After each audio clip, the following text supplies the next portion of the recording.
He was labeled as worthless because his only skill was production magic, and his own father cast him out. But no one knew that his mana had no limit, allowing him to create almost anything he could imagine.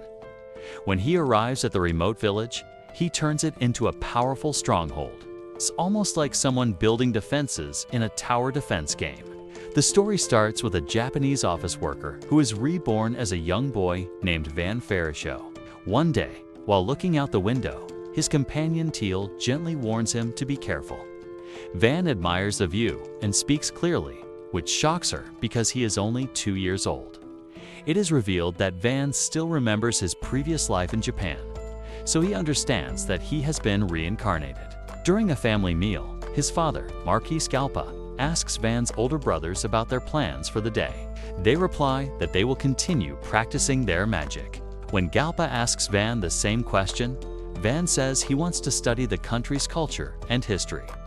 His father then mentions that he is eager to see Van's magical aptitude test when he turns 8.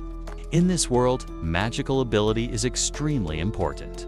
Nobles depend on magic to defend their lands, and the 4 main elements are considered the most honorable. Anyone with a different type of magic is often looked down upon.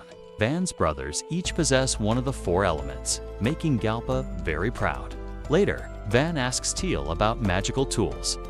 She explains that certain crystals and gemstones can store magic power. The other maids are stunned that such a young child can fully understand their conversation.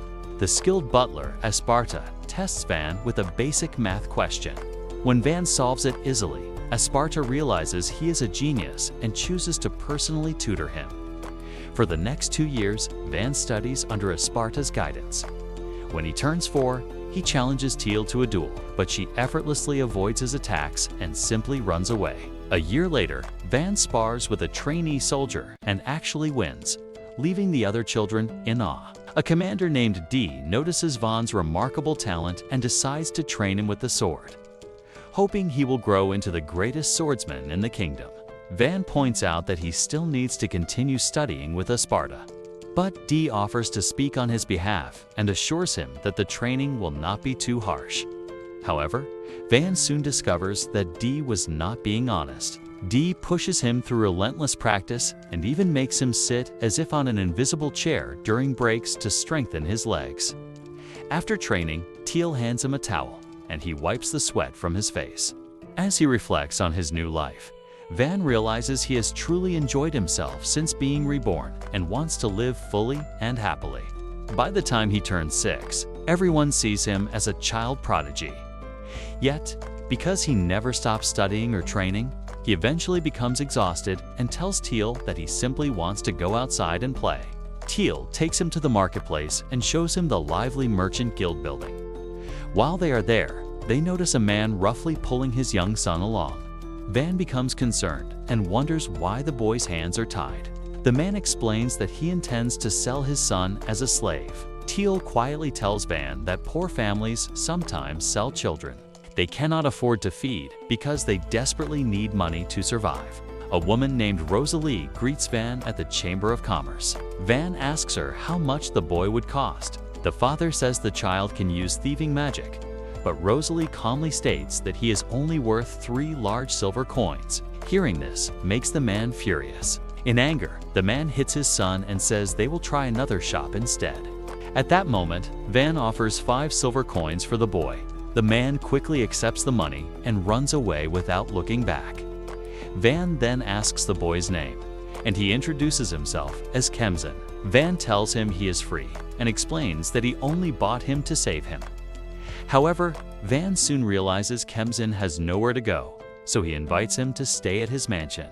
The guards warn him that Marquis Scalpa will not allow Kemzin to stay unless he is officially brought in as Van's slave. With Rosalie's help, they complete a slave contract.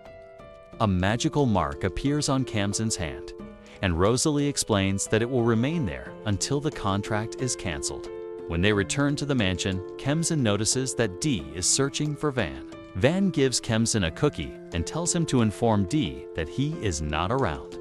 He then notices Kemzin is not wearing gloves. Kemzin says he wants people to see the slave mark on his hand, but Van tells him to put the gloves back on. Kemsin tells Dee that Van is not in his room. Although Dee doubts him, he becomes interested in Kemsin and decides to train him as well. Eventually, Van turns 8, and the day of his magical aptitude test arrives.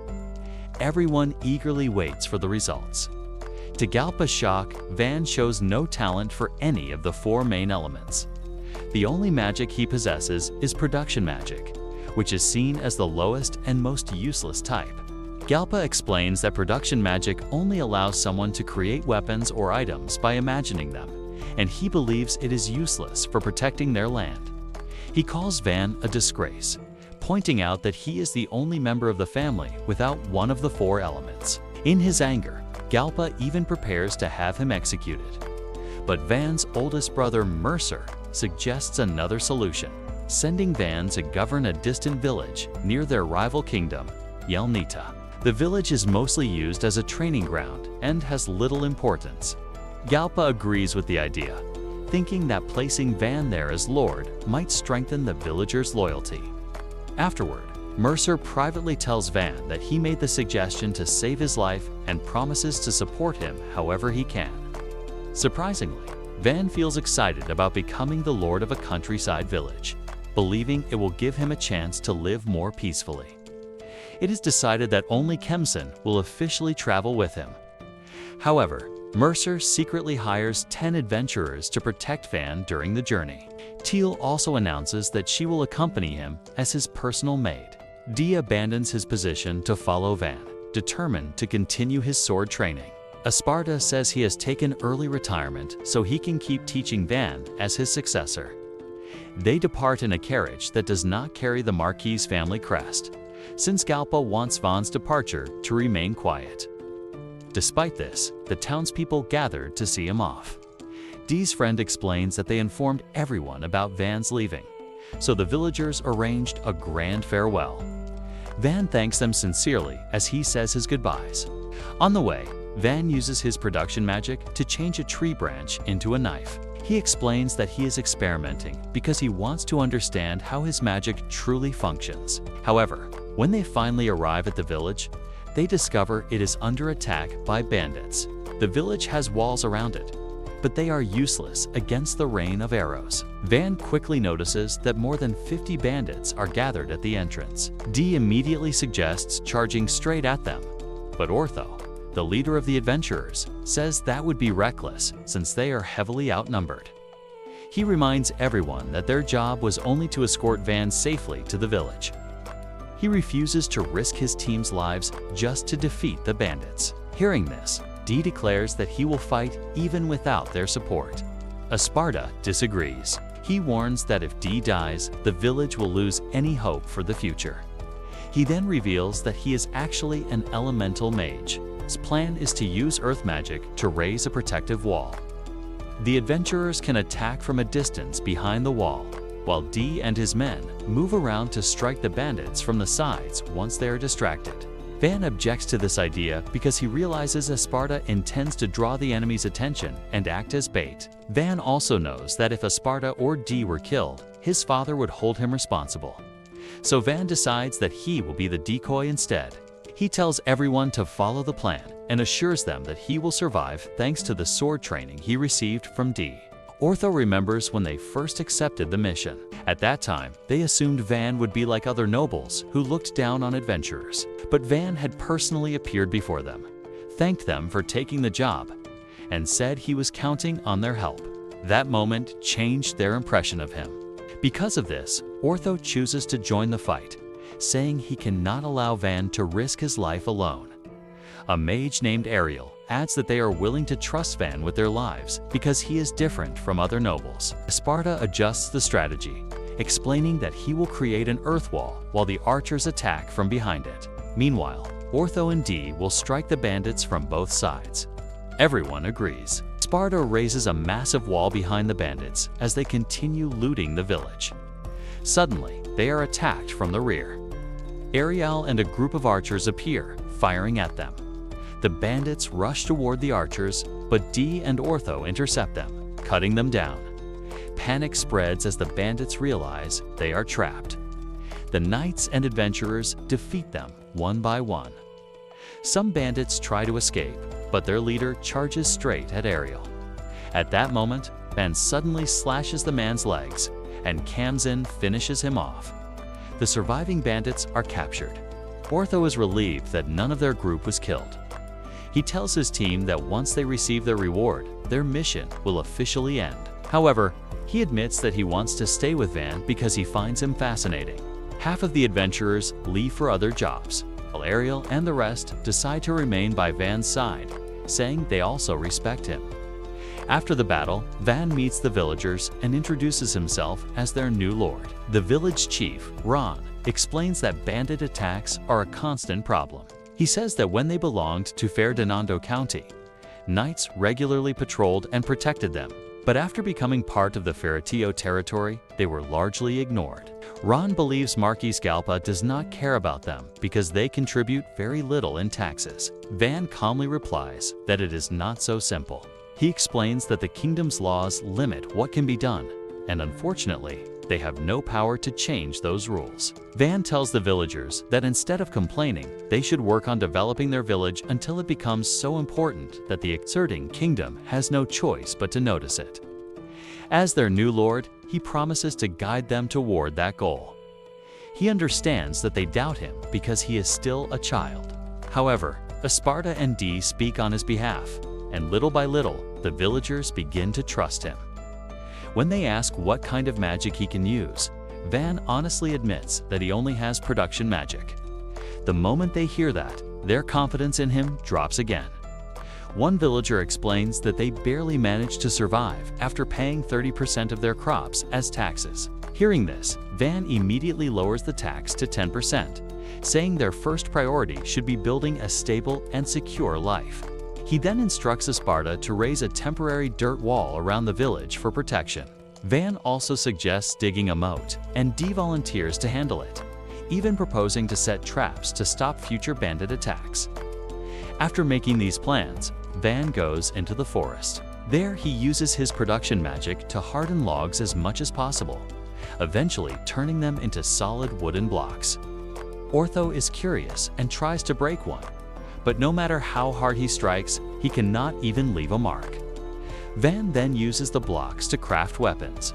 Teal is surprised that he is not tired yet, since production magic normally consumes a huge amount of mana. Van himself does not fully understand how his mana works. He creates a sword for Kamzin, who gratefully promises to cherish it. Van notices that Teal seems to want a weapon as well, so he gives her an axe. She acts happy, but Van can tell she is slightly disappointed. The next day, Van gathers the wooden blocks and uses his magic to instantly build a mansion. Everyone is stunned that he completed such a large structure in a moment. His companions are thrilled to finally have a proper home, and Van realizes that maybe his production magic is not as useless as people think. Ortho begins to suspect that Van's ability is far beyond that of an ordinary production mage. Van offers to construct houses for anyone who can provide the necessary materials. He and Ortho quickly organize the men to collect wood. The village chief points out that many families are living in damaged homes, so Van decides to rebuild the entire residential area. Using his magic, he creates new houses for everyone. The villagers are shocked that he has enough mana to construct what looks like a whole new neighborhood. Van explains that he arranged the buildings in a neat grid pattern to keep everything organized. Next, Van builds a public bathhouse beside his mansion. Later, Teal and Ariel relax inside, chatting about how impressive Van truly is. That evening, Van visits the bath himself. He notices that Kamzin has become more muscular, and Kamzin explains that he has been training hard with Dee. Suddenly, Dee and his knights join them in the bath. Van tries to leave out of embarrassment, but Dee stops him, saying that sharing a bath is part of strengthening their bond. Meanwhile, Dee and his knights manage to dig a trench around the village as the first step in creating a moat. Now they need to bring water into it. They travel to a nearby river, where Esparta uses his earth magic to carve out the beginning of a channel. However, he can only dig a few meters before tiring. Dee and the knights continue digging manually, while Van strengthens the sides and bottom of the trench with his magic. Teal points out that the river is still far from the village. Van estimates it may take a full week to complete. Yet after working non-stop for just a few hours, they realize they are already close to reaching the village since everyone has been digging with incredible determination. Van tells everyone that they should stop for the day. Dee wants to keep working, but when he sees how tired the others are, he finally agrees to return. By the next morning, the canal is finished. They allow the river water to flow through it, and it successfully reaches the village. However, Van quickly realizes that heavy rain could cause flooding. To prevent that, he decides to create a large lake behind the village. It will not only control excess water, but also act as a reservoir during dry seasons. We then see Van strengthening the outer wall. He mixes stone into the dirt, making it as solid as concrete. Even then, he feels it is not enough. So he installs ballistas along the top of the wall to defend against future attackers. Dee looks at the completed defenses and realizes that Van has transformed the village into a true fortress. He believes that if Marquis Scalpa had known about Van's real ability, he might have chosen him as the family's successor. Esparta disagrees, explaining that while Van's power is excellent for defense, it is not meant for conquering lands. The two begin arguing, but Van interrupts them. He calmly says that there is no point in being frustrated about the kind of talent one has. They should simply use their abilities as best as they can.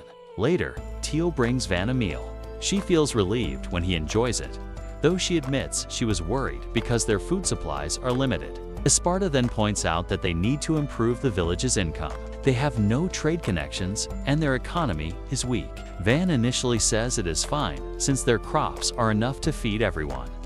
But when Esparta reminds him that they do not even have the ingredients to make his favorite desserts, Van immediately changes his mind. He decides they must create something valuable that the village can sell. Soon after, an adventurer asks to test one of the weapons Van made. He proudly shows off his shield, claiming it is extremely tough. Van tells Kamzen to strike it with his sword. Kamzen hesitates because he does not want to damage the sword Van gave him, so he only taps the shield lightly. Even so, the blade slices the shield clean in half. The adventurer nearly cries, but Van quickly repairs the shield using his magic. Ortho then presents several ores he discovered at the base of a nearby mountain range. Among them is even mithril.